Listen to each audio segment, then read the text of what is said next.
इसलिए हम तक बारी बारी करके पढ़ेंगे।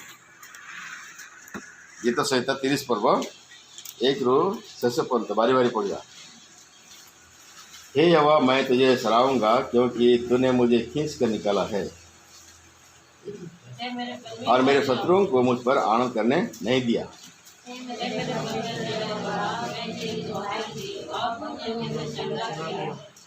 हे यहोवा, तूने मेरा प्राण अधोलोक में से निकाला है।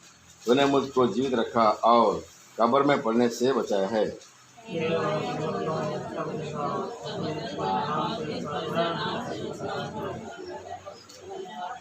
क्योंकि उसका क्रोध तो क्षण भर का होता है, परंतु उसकी करुणा जीवन भर की होती है। कदाचित रात को रोना पड़े, परंतु सवेरे आनंद पहुँचेगा।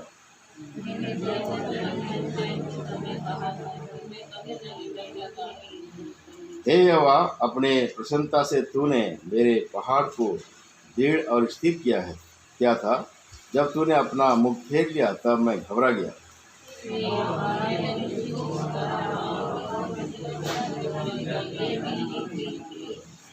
जब मैं कब्र में चला जाऊंगा तब मेरे लहू से क्या लाभ होगा?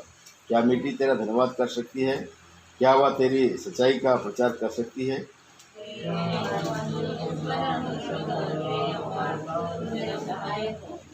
तूने मेरे विलाप को नृत्य में बदल डाला।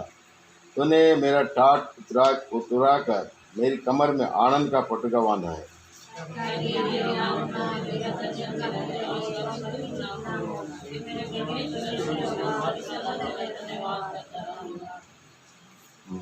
आखिर में क्या पढ़ते हैं? हे मेरे परमेश्वर यहोवा, मैं सर्वदा तेरा धन्यवाद करता रहूँगा। हाँ, सर्वदा। हाँ, ये दाऊद राजा परमेश्वर के उपासना आराधना करने के लिए ये गीत लिखे हैं और वो बोल रहे हैं कि हे मेरे परमेश्वर यहोवा, मैं सर्वदा तेरा धन्यवाद करता रहूँगा। सो आज आप और मैं भी जिसको परमेश्वर ने उद्धार मुक्ति छुटका दिया, जीवन के भागीदार किए हैं, जिसके अंदर में परमेश्वर नया काम किया है, आज हम भी बोल सकते हैं कि मैं अपने परमेश्वर का धन्यवाद करता रहूँगा। कितना दिन के लिए? सदा सर्वदा के, सदा सर्वदा। एक दिन में जब वचन हम पढ़ते हैं तो ये वचन हर दिन हमें नया लगता है। एक बार पढ़े रहते हैं, सुने रहते हैं, दूसरा बार दोबारा पढ़ते हैं, फिर हमें नया लगता है। फिर हमें कुछ ना कुछ नया प्रकाश परमेश्वर देता है। सो जब जब वचन पढ़ते हैं तो वचन की तरह हम प्रेरणा मिलता है कि कैसे वो हमारा परमेश्वर कैसे हमारे जीवन में काम किया है। अद्भुत काम। जीवन में कई बार निराशा भी आता है कि नहीं? कई बार हम दुखी हो जाते, चिंता भी करते हैं, जैसे यहाँ पर लिखा है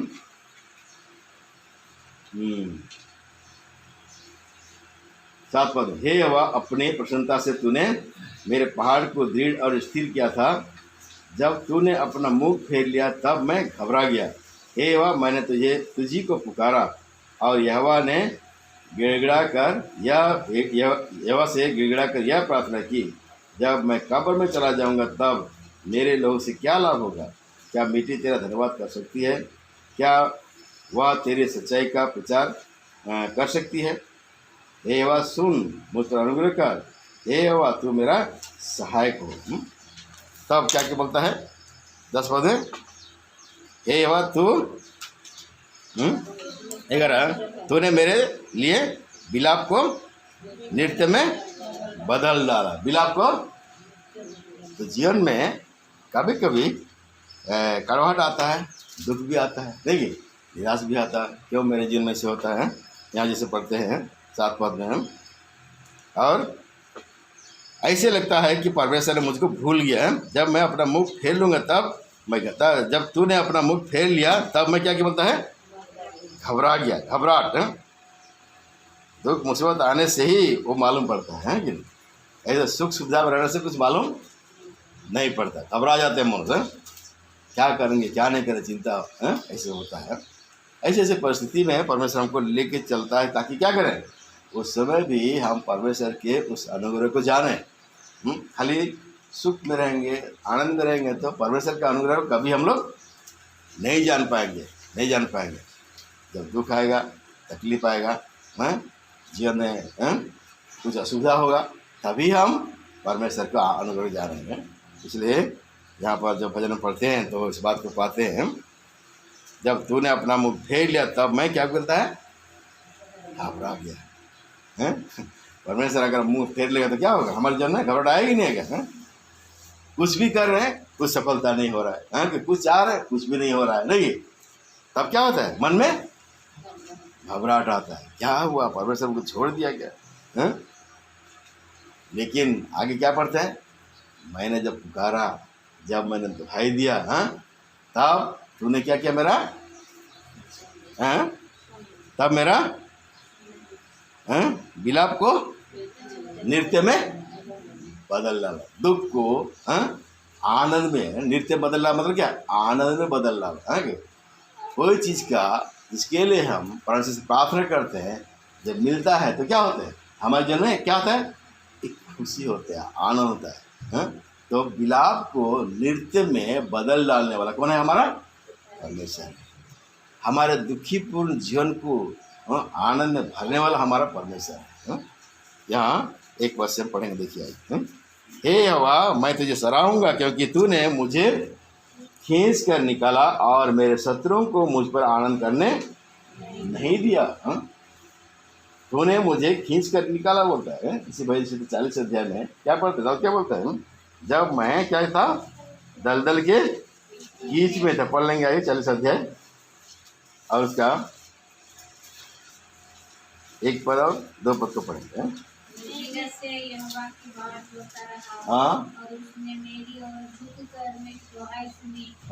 उसने मुझे सत्यानाश के गड्ढे और दलदल की बीच में से उबारा और मुझको चट्टान पर खड़ा करके मेरे पैरों को दृढ़ किया है। हाँ, मैं धीरे से यहोवा का बात जोता रहा और उसने मेरी ओर झुक करके मेरी दुहाई सुनी है, झुक करके मेरी दुहाई सुनी।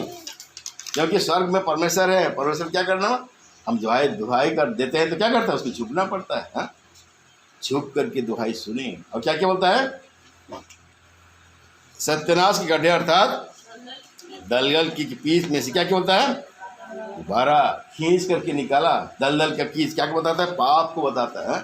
इस संसार के पाप में हम डूबे हुए थे, पाप के सड़ाहट में डूबे हुए थे।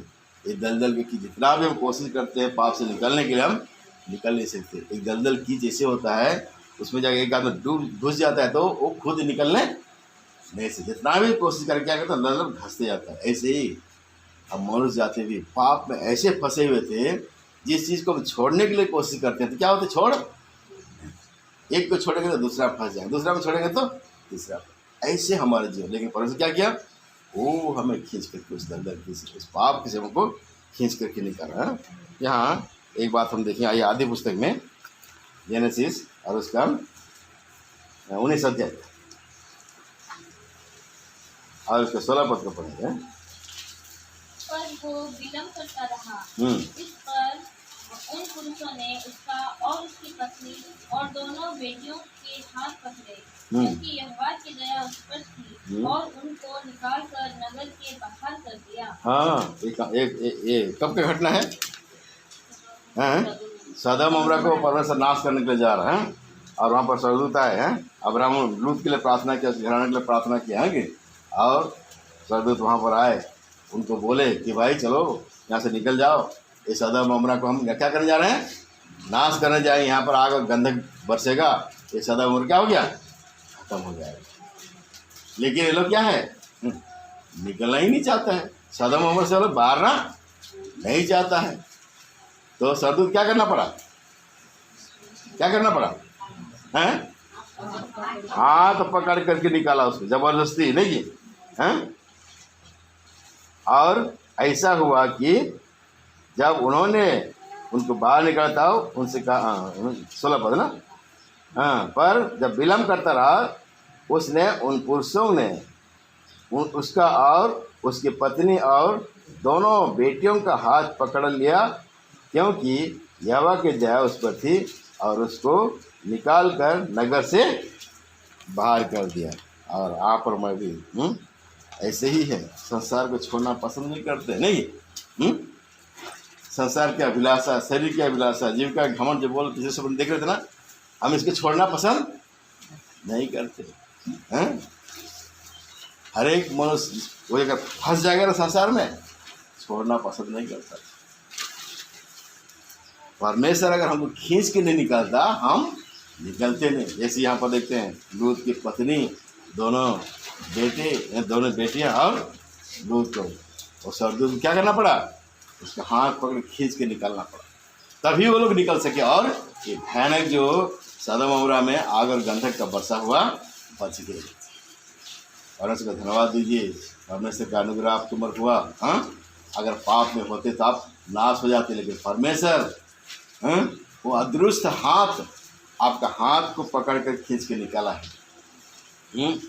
इस बात को होना हो, आप जानते हैं कि नहीं जानते, लेकिन परमेश्वर अगर आपका हाथ को नहीं पकड़ा होता तो क्या होते, आज भी आप संसार में दलदल में आप फंसे होते, उसकी अभिलाषा का आप पूरा करते, लेकिन नहीं, ऐसे होने के लिए परमेश्वर ने नहीं दिया। इसीलिए यहाँ पर भजन संहिता यहाँ पढ़ते हैं 30 अध्याय में 1 पद में क्या पढ़ते हैं, हे यहोवा मैं तुझे सराहूंगा क्योंकि तूने मुझे क्या बोलता है, खींच करके निकाला। ऐसे नहीं, कैसे निकाला, खींच करके निकाला। क्यों खींच के निकाला, इसलिए कि यहाँ संसार का माया मोह हम छोड़ नहीं सकते थे, ऐसे उसमें जकड़े हुए थे, हम चाहते थे फिर क्या होते थे, उससे हम निकल नहीं सकते। अरे मेरा भाई बंधु इसमें है, इनको छोड़ करके मैं कैसे जाऊँ, नहीं, मेरा रिश्तेदार ये है, मैं उनको छोड़ करके कैसे जाऊँ।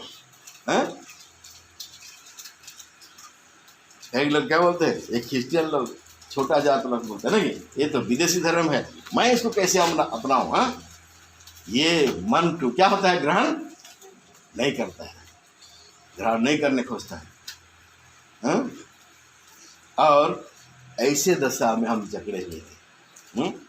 इसीलिए ये दाऊद ये अनुभव के साथ में बोल रहा है, उसने मुझे खींच कर निकाला। ये सारे बंधनों में जब बंधे हुए थे, यदि परमेश्वर हमें नहीं खींचता तो हम बचते नहीं। इसलिए बोलता है मैं परमेश्वर को सराहूंगा क्योंकि उसने मुझे क्या किया है, खींच करके निकाला और मुझे नाश होने नहीं दिया। मरकुस समाचार उसका 9 अध्याय और उसका 27 पढ़ेंगे। मार्क उसका 9:27। परंतु यीशु ने उसका हाथ पकड़ के उसे उठाया और वो खड़ा हो गया।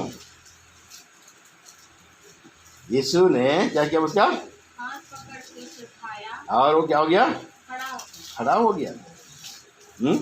एक व्यक्ति क्या किया ना, बालक को लेके आया किसके पास में, यीशु के पास में। 23 पद में पढ़ते हैं। यीशु ने उससे कहा, यदि तू 22 पढ़ेंगे।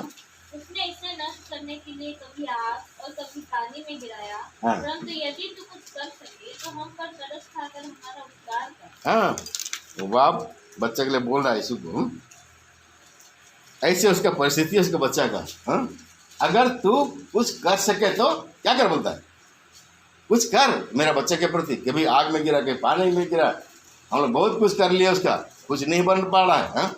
अगर तू कुछ करे तब उसका कुछ उपाय कर। तो प्रभु क्या उत्तर देते हैं 23 पद में। यीशु ने उससे कहा, यदि तू कर सकता है ये क्या बात है, विश्वास करने वाले के लिए सब कुछ हो। हाँ, विश्वास करने वालों के लिए सब कुछ है। तू क्या बोल रहा है, तू कर सके कैसे, क्यों बोल रहा है तू? अगर तू विश्वास करता है तो क्या होता है, सब कुछ हो सकता है। विश्वास करने वालों के लिए क्या होता है, सब कुछ हो सकता है कि नहीं। यूना 3:16 में हम लोग क्या पढ़ते हैं, परमेश्वर ने जगत से ऐसा प्रेम किया कि उसने अपना एकलौता पुत्र दे दिया, ताकि जो कोई उस पर क्या करे, विश्वास करे। क्या करे, विश्वास करे। तो क्या करे, विश्वास करने वालों के लिए क्या होता है, सब कुछ हो सकता है। आपने विश्वास किया कि यीशु मसीह किसका पुत्र है, परमेश्वर का पुत्र है। यदि तू विश्वास करे तो क्या होगा, बोलता है नाश है पर तो क्या पाएगा, अनंत जीवन पाएगा।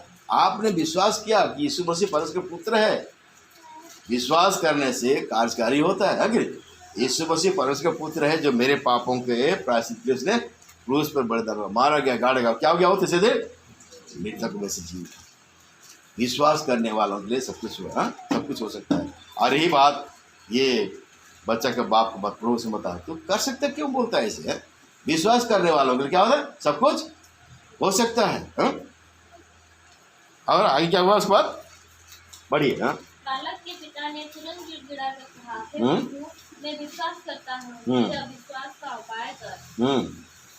जब यीशु ने देखा कि लोग दौड़कर भीड़ लगा रहे हैं, तो उसने असुर आत्मा को ये कहकर डांटा, हे गूंगी और बहरी आत्मा, मैं तुझे आज्ञा देता हूँ, उसमें से निकल आ और उसमें फिर कभी प्रवेश न करना। तब वो चिल्लाकर और उसे बहुत मरड़कर निकल आई और बालक मरा हुआ सा हो गया। हाँ। यहाँ तक कि बहुत लोग कहने लगे कि वो मर गया। मर गया। यही घटना उसमें हुआ था। हाँ? बच्चा का बाप बोलता है, हाँ प्रभु मैं क्या करता हूँ? विश्वास करता हूँ। तब पौलुस मसीह क्या बोला? उसमें जो दुष्ट आत्मा था उसको आज्ञा दिया और निकल गया। हाँ? निकल जाने के बाद में वो बच्चा क्या हो गया?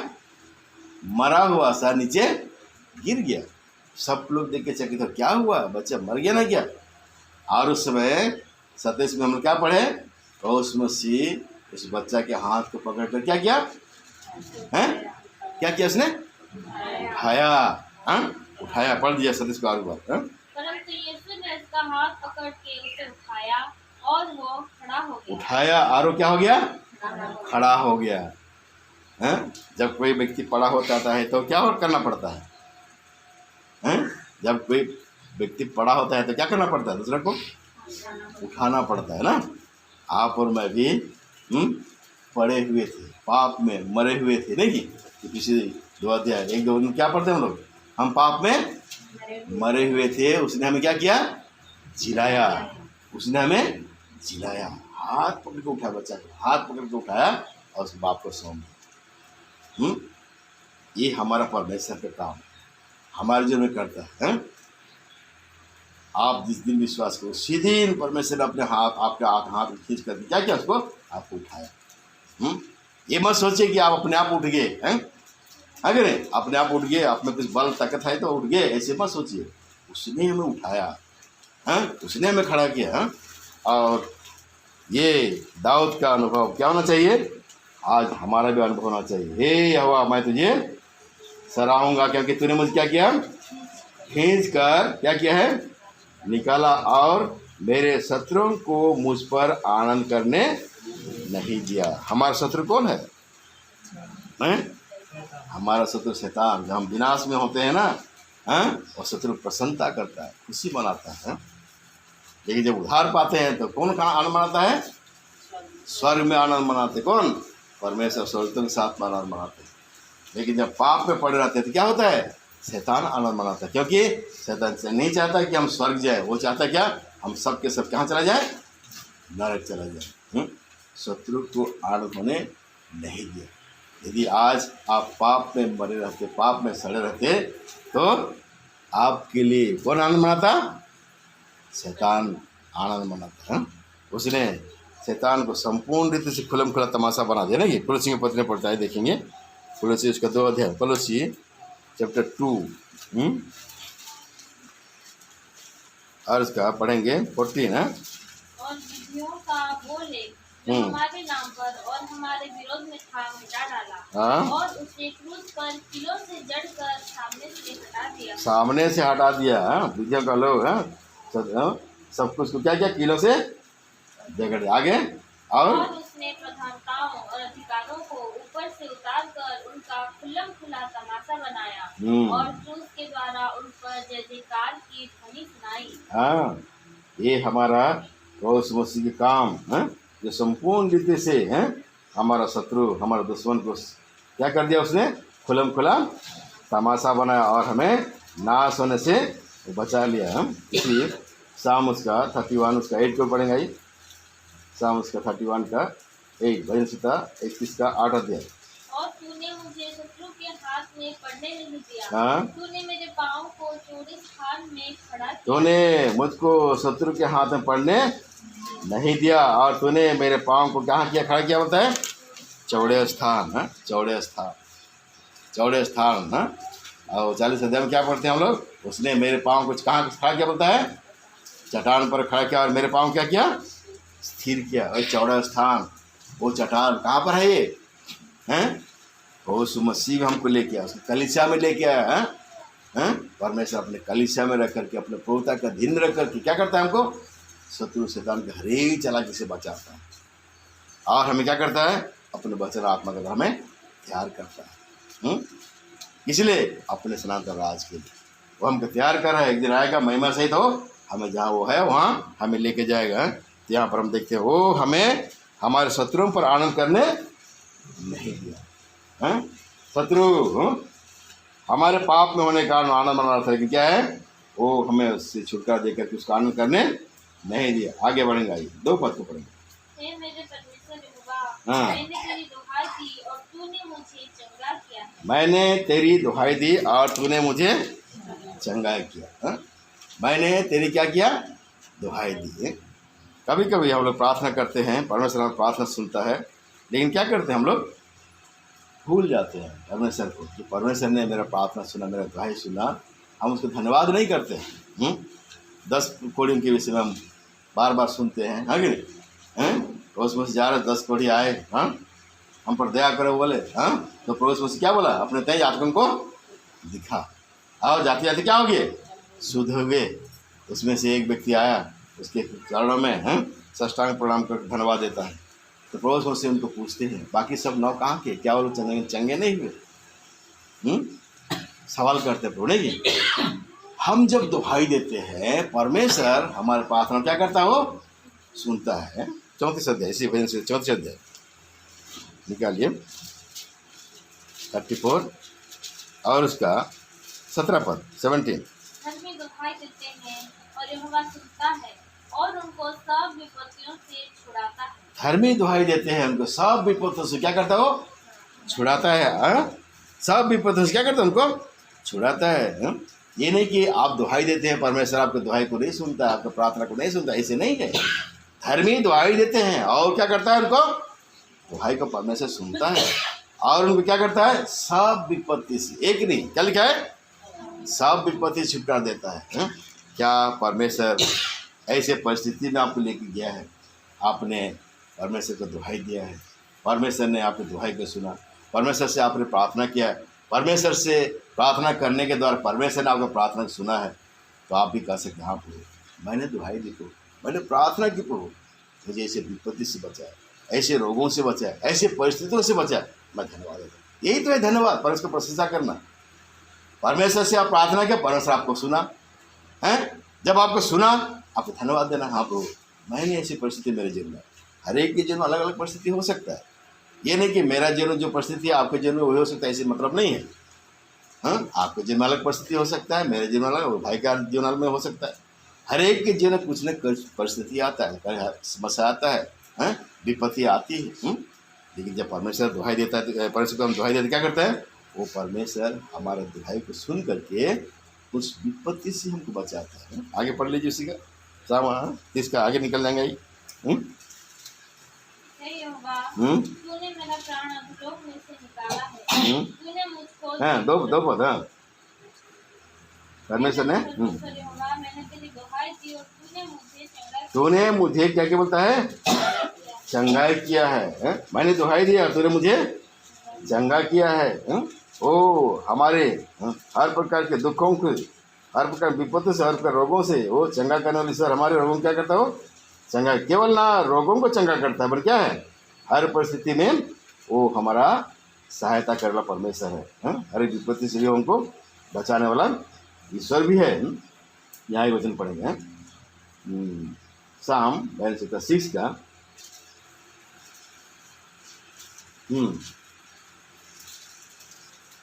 2 पद 3 पद 4 पद।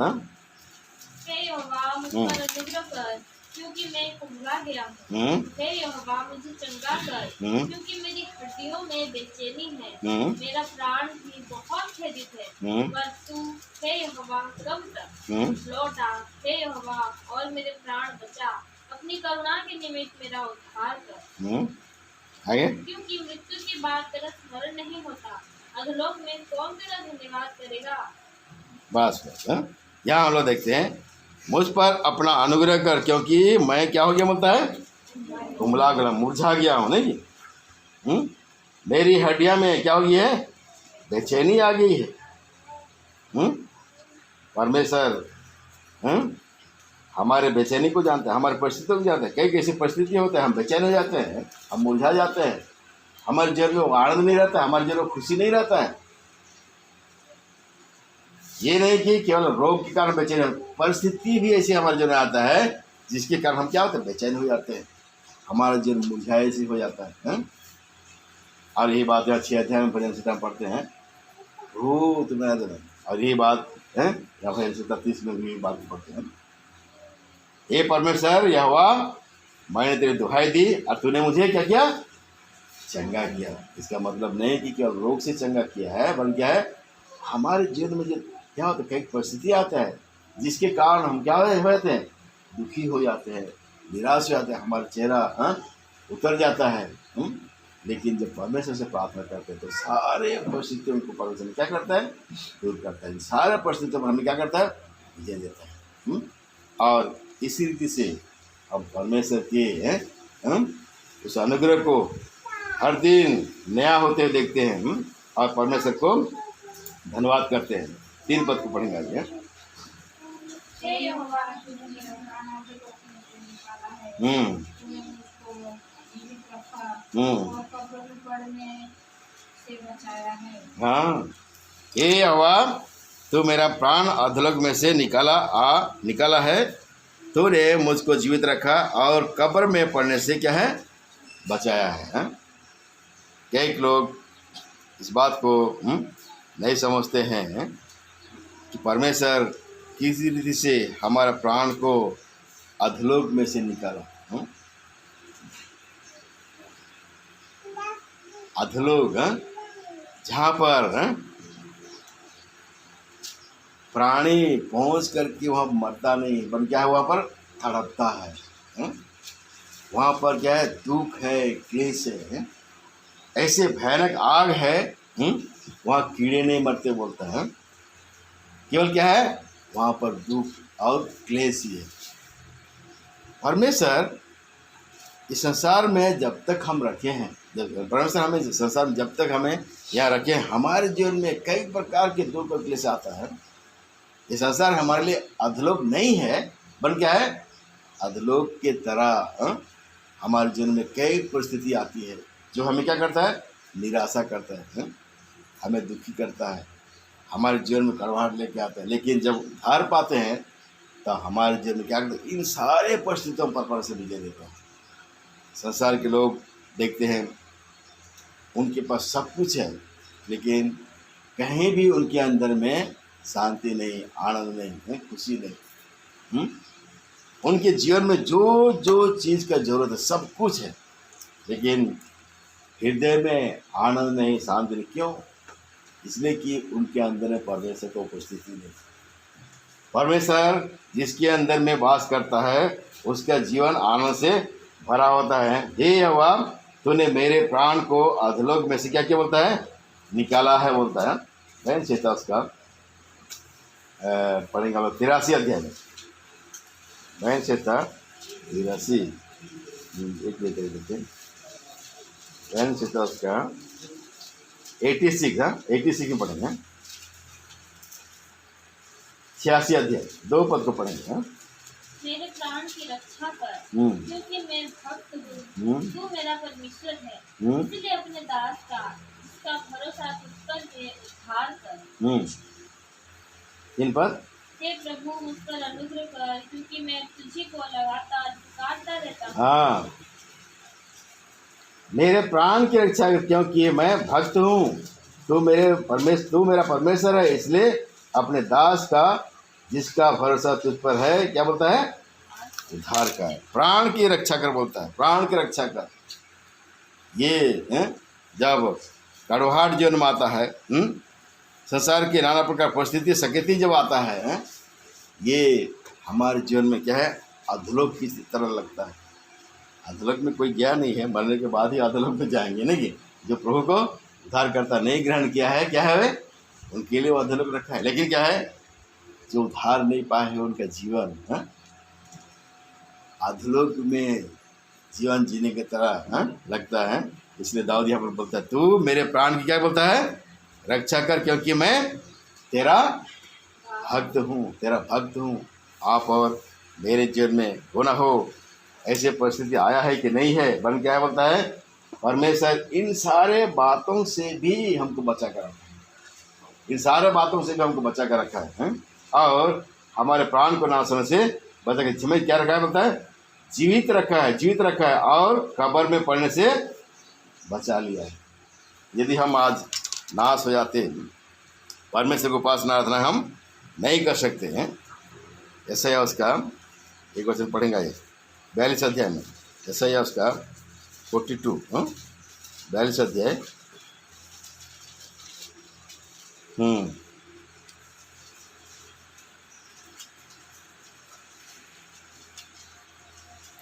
5 पद को पढ़ेंगे। परमेश्वर जो आकाश का सृजने और तारने वाला है, जो ऊपर से पृथ्वी का फैलाने वाला और उस पर के लोगों को सांस और उस पर के चलने वालों को आत्मा देने वाला यहोवा है, वो यूं कहता है के बाद मुझ यहोवा ने तुझको धर्म से बुला लिया है, मैं तेरा हाथ थाम कर तेरी रक्षा करूंगा, मैं तुझे प्रजा के लिए वाचा और जातियों के लिए प्रकाश ठहराऊंगा, कि तू अंधों की आंखें खोले, बंदियों को बंदीगृह से बस ईश्वर जो आकाश और का सृजने और तारने वाला है, जो ऊपर सहित पृथ्वी का फैलाने वाला और उस पर के लोगों को सांस और उस पर के चलने वालों को आत्मा देने वाला यहोवा है, वह यूं कहता है। क्या देने वाला है वो? सांस देने वाला और क्या देने वाला? आत्मा देने वाला है। हमारे अंदर में परमेश्वर आत्मा भी डाला है और क्या डाला है? सांस भी डाला है। सांस हमारे जीवन में है, इसलिए आज हम क्या हैं? जीवित हैं। जिस दिन हमारा सांस क्या हो जाएगा? बंद हो जाएगा, हम जीवित प्राणी नहीं पाए जाएंगे। भैरव सीता के लिखने वाला बोलता है तू मुझे क्या रखा बोलता है?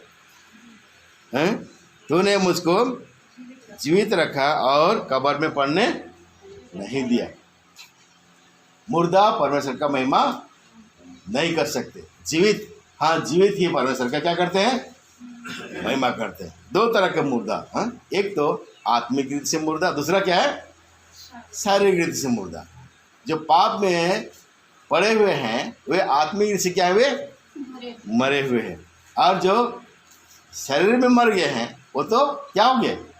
मर गए हैं। जिसको क्या किया? वो कब्र में उनको गाड़ दिया गया है।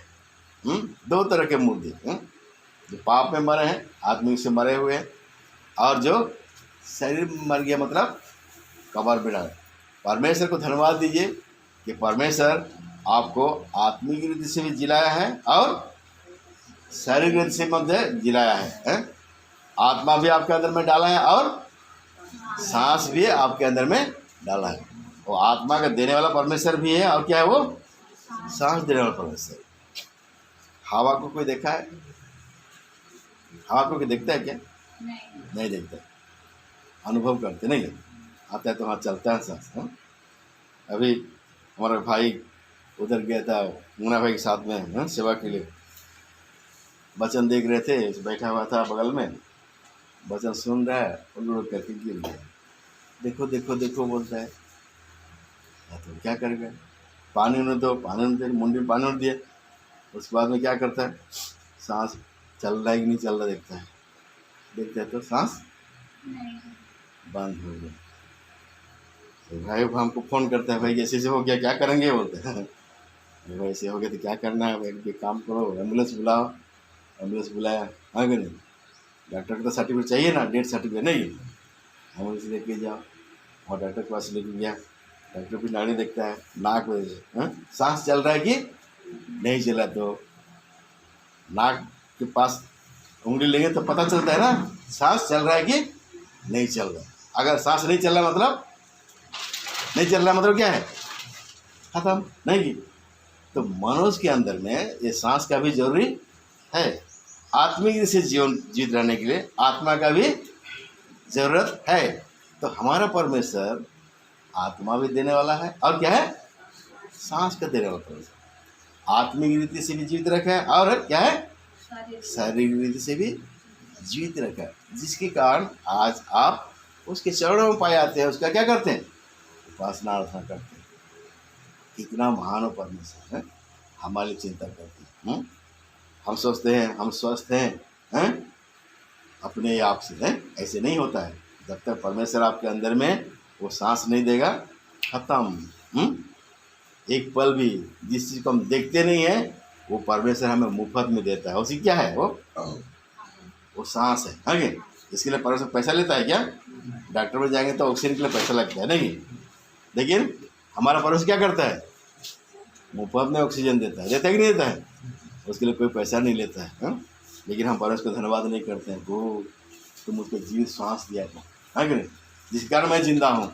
मैं कब्र में नहीं लगा, कब्र में मैं नहीं गाड़ा गया हूँ। यार ये बात दाऊद जानता था, इसलिए बोलता है हाँ परमेश्वर तू मुझको जिंदा रखा, तुमने सांस दिया है, मैं कब्र में नहीं हूँ।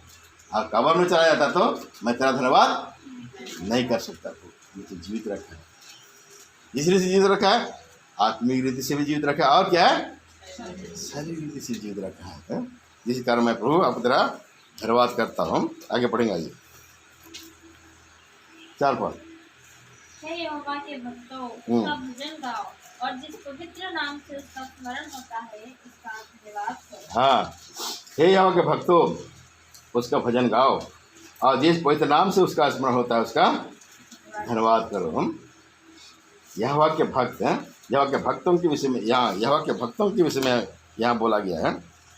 वही जो यहोवा के भक्त हैं परमेश्वर का क्या कर सकते हैं? भजन गा सकते हैं। संसारी लोग नहीं कर सकते। किस नाम से? जिस नाम से वो अपने आप को प्रकट किया। किस नाम से अपने आप को प्रकट किया? यीशु के नाम से प्रकट किया। पढ़ेंगे ये इफिसी के पत्री 5 अध्याय।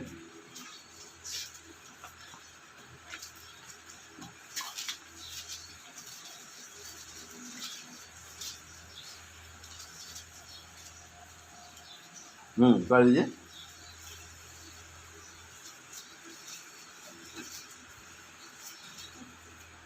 पाँच का 19-20। और आपस से और आपस में भजन और स्तुति गान और आत्मिक गीत गाया करो और अपने अपने मन में प्रभु के सामने गाते और कीर्तन करते रहो और सदा सब बातों के लिए हमारे प्रभु यीशु मसीह के नाम से परमेश्वर पिता का धन्यवाद करते रहो। परमेश्वर के भक्त हैं क्या क्या बोलता है? आपस में क्या करते बोलता है? भजन। और क्या कर बोलता है? स्तुति गान करो और क्या करो? आत्मिक गीत गाया करो और अपने अपने मन में प्रभु के सामने गाते और क्या करते रहो?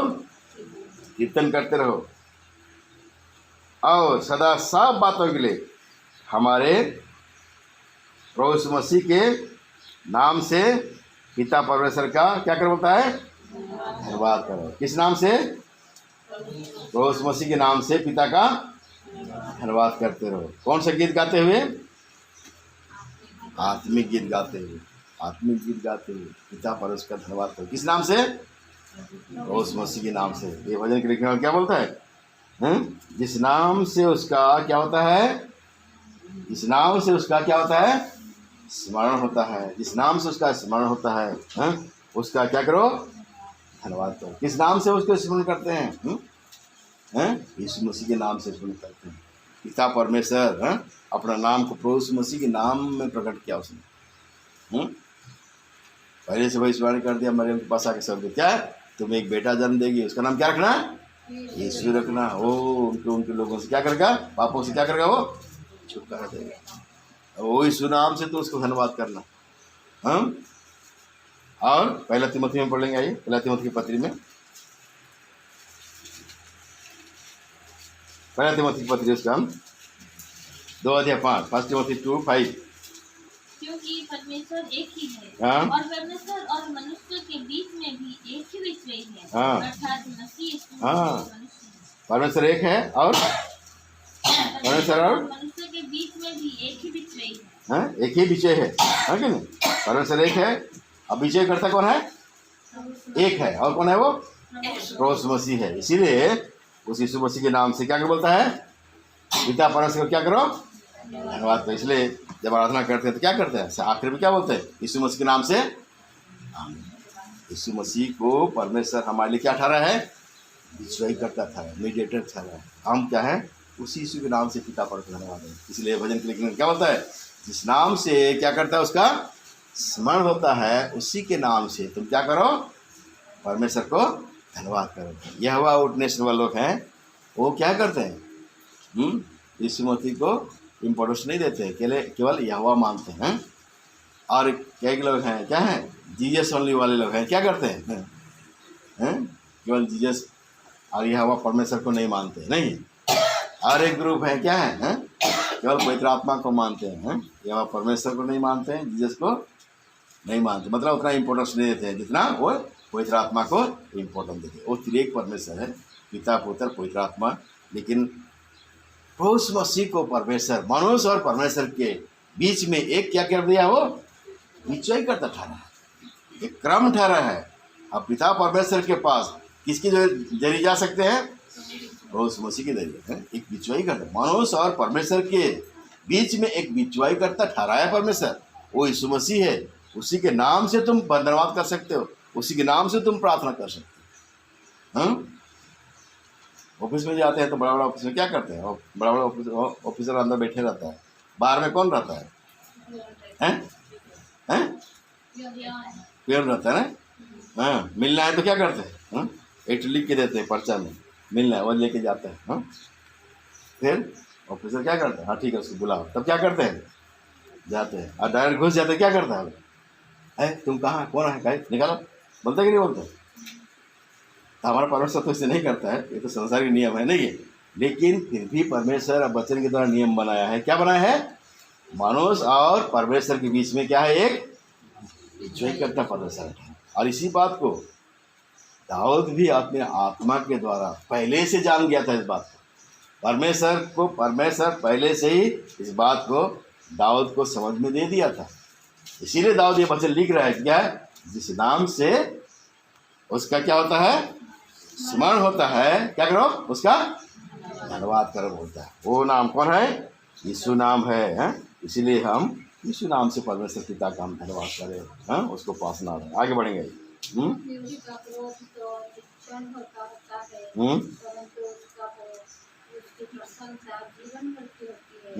आगे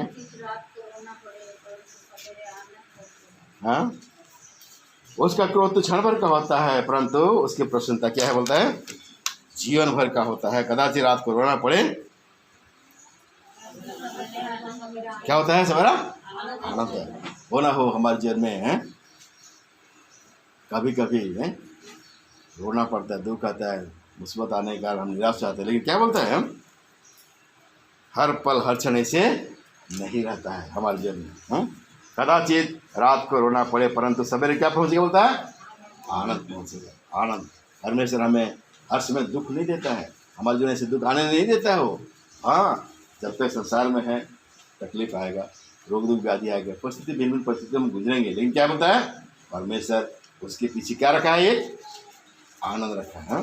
इसलिए हम क्या बोलते हैं, संसार में तुम्हें क्लेश होता है, ढाढ़स बांधो, मैंने संसार को जीत लिया। संसार में तुम्हें क्या होता है, क्लेश होगा। संसार में जितना दिन क्लेश आएगा, परिस्थिति आएगा तो क्लेश आएगा, लेकिन क्या होगा, ये क्लेश ये संकट सब दिन नहीं रहेगा। क्या बोलता है, कदाचित रात को क्या पड़े, बोलता है रोना पड़े, परंतु क्या होगा, सवेरे आनंद फैलेगा। और सवेरा कौन है, हमारा उस मसीह जीवन में आएगा तो क्या होगा, हमारे जीवन में आनंद होगा। जब प्रभु को पुकारेंगे आपके जीवन में क्या होगा, आनंद होगा। धार्मिकता का सूरज आपके जीवन में उदय होगा तो आपके जीवन में वो आनंद आएगा। कभी भी परमेश्वर आपको दुखी रखना नहीं चाहता है, लेकिन आपको क्या करना है, उसको अपने जीवन में आमंत्रित करना होगा। तभी आपके जीवन में वो आनंद को आप प्राप्त कर सकते हैं। कदाचित रात को रोना पड़े, पर क्या बोलता है, सवेरे क्या पड़ेगा, बोलता है आनंद पहुँचेगा। मैंने तो अपने चैन के समय कहा था कि मैं कभी टलने का नहीं, मैंने तो अपने चैन के समय कहा था कि मैं कभी टलने का नहीं। ऐसे घमंड हमारे जीवन में नहीं होना चाहिए कि मैं कभी नहीं टलूँगा, कभी नहीं छोड़ूंगा, कभी नहीं करूँगा, हैं? और मैं यहोवा, हे यहोवा, अपनी प्रसन्नता से तूने मेरे पहाड़ों को दृढ़ किया, स्थिर किया था, पर जब तूने अपना मुंह फेर लिया तब मैं क्या हो गया, बोलता है, घबरा गया। मैंने तो चैन से समय से कहा था कि मैं कभी टलने का नहीं। एक व्यक्ति को स्मरण करेंगे, वो व्यक्ति कौन था? वो व्यक्ति कौन था? पतरस था ना? क्या बोला था? सब छोड़ देंगे लेकिन मैं कभी नहीं छोड़ूंगा। लेकिन क्या हुआ? प्रभु उसको क्या बोला था? मूर्ख भाग देने से पहले क्योंकि मेरा 3 बार इनकार कर ले, नहीं किया? इनकार कर ले। और इनकार किया कि नहीं किया? इनकार किया। सो आप प्रभु यीशु मसीह को ग्रहण किए हैं, प्रभु के जन हैं, प्रभु के भक्त हैं, प्रभु के बेटा बेटी हैं, नहीं, लेकिन हमारे अंदर में ये अहंकार नहीं होना चाहिए, ये घमंड नहीं होना चाहिए। जैसे यहाँ पर लिखा है, मैंने तो अपने चयन के समय कहा था कि मैं कभी नहीं टलने का, मैं कभी नहीं टलूंगा, या तो कभी मैं छोड़ूंगा नहीं। प्रभु मेरा अनुग्रह तेरे लिए है, तेरा अनुग्रह मेरे लिए चाहिए प्रभु। तेरा अनुग्रह अगर नहीं होगा तो प्रभु मैं कुछ भी नहीं कर सकूँगा। हर पल हर क्षण प्रभु का अनुग्रह चाहिए। इसलिए ये बात को यहाँ पर 7, 8, 9 पद को पहले से हम लोग पढ़ चुका है कि क्या है, जब तूने अपना मुख फेर लिया तब मैं क्या हो गया, बोलता है, घबरा गया। हे यहोवा, मैंने तुझको पुकारा और यहोवा ने मेरे गिड़गिड़ा को विनती, हे यहोवा, मैंने तुझी को पुकारा और यहोवा ने यहोवा से गिड़गिड़ा कर यह विनती की, जब मैं कब्र में चला जाऊंगा तब मेरे लोगों से क्या लाभ होगा? क्या मिट्टी तेरा धन्यवाद कर सकती है? क्या वह तेरी सच्चाई का प्रचार कर सकती है? हे यहोवा सुन, मुझ पर अनुग्रह कर, हे यहोवा मुझ पर सहायक हो। तूने मेरे लिए विलाप को नृत्य में बदल डाला।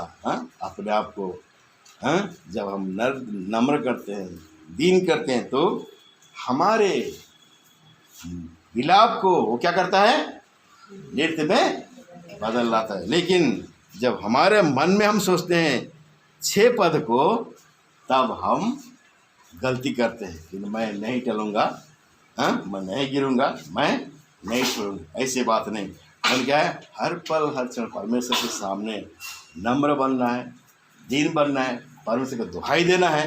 तब परमेश्वर हमारे जीवन में कितना भी कड़वाट आएगा, कितना भी दुख आएगा, हमारे ये जो क्या बोलता है, क्या लिखा है वहाँ पर, हमारे क्या लिखा है वहाँ पर, ओह उसने विलाप का, हमारे विलाप क्या करेगा बोला, वो नृत्य में बदल रहा है। मतलब हमारे दुख को क्या करेगा, वो आनंद में बदल डालेगा। हर पल यही अनुभव में हमको जाना कि मैं परमेश्वर को हर पल उसको दुहाई दूंगा, और मेरा परमेश्वर मेरे दुख को क्या करेगा, वो आनंद में बदल डालेगा। उसके बाद मैं क्या करूँगा, निरंतर परमेश्वर का धन्यवाद करता रहूँगा। 12 पद, ताकि मेरी आत्मा तेरा भजन गाती रहे और कभी चुप ना हो। मेरे परमेश्वर यहोवा, मैं सर्वदा तेरा धन्यवाद करता रहूँगा। ताकि मेरी आत्मा तेरा भजन गाती रहेगी और मैं चुप ना रहूँगा। हे मेरे परमेश्वर यहोवा, मैं सर्वदा तेरा धन्यवाद करता रहूँगा। परमेश्वर के साथ हमारा संपर्क सदा सर्वदा बना रहता है, उसके दुहाई निरंतर हमको करना होगा। तब परमेश्वर क्या करेगा, हमारे वो विलाप को भी नृत्य में बदल डालेगा। और यही अनुभव में सदा सर्वदा परमेश्वर का हम क्या करते रहेंगे, हम लोग धन्यवाद करते रहेंगे। 1 दिन के लिए नहीं, 2 दिन के लिए, बल्कि क्या है, जब तक परमेश्वर इस जगत में हमें रखा है तब तक हम निरंतर परमेश्वर धन्यवाद करते रहेंगे। ये अनुभव ना केवल दाऊद का था, बन क्या है, आज हर एक विश्वासी के जीवन में ये अनुभव में हमको बढ़ना है, ये अनुभव हमको चलना है। सो आइए और छोटे छोटे शब्दों में हम जो परमेश्वर हमारे जीवन में अनुभव में लेके चला है, जिसको हम जानते हैं, हम परमेश्वर को याद करते हुए कि हाँ, परमेश्वर मेरे दुहाई को सुना है, मेरे जीवन में उसने काम किया है, तो इसलिए मैं धन्यवाद देता हूँ। ना केवल 1 दिन प्रभु, पर क्या है, वरन लगातार मैं तेरा धन्यवाद करूँगा। आइए हम छोटे छोटे शब्दों से परमेश्वर का हम धन्यवाद करेंगे।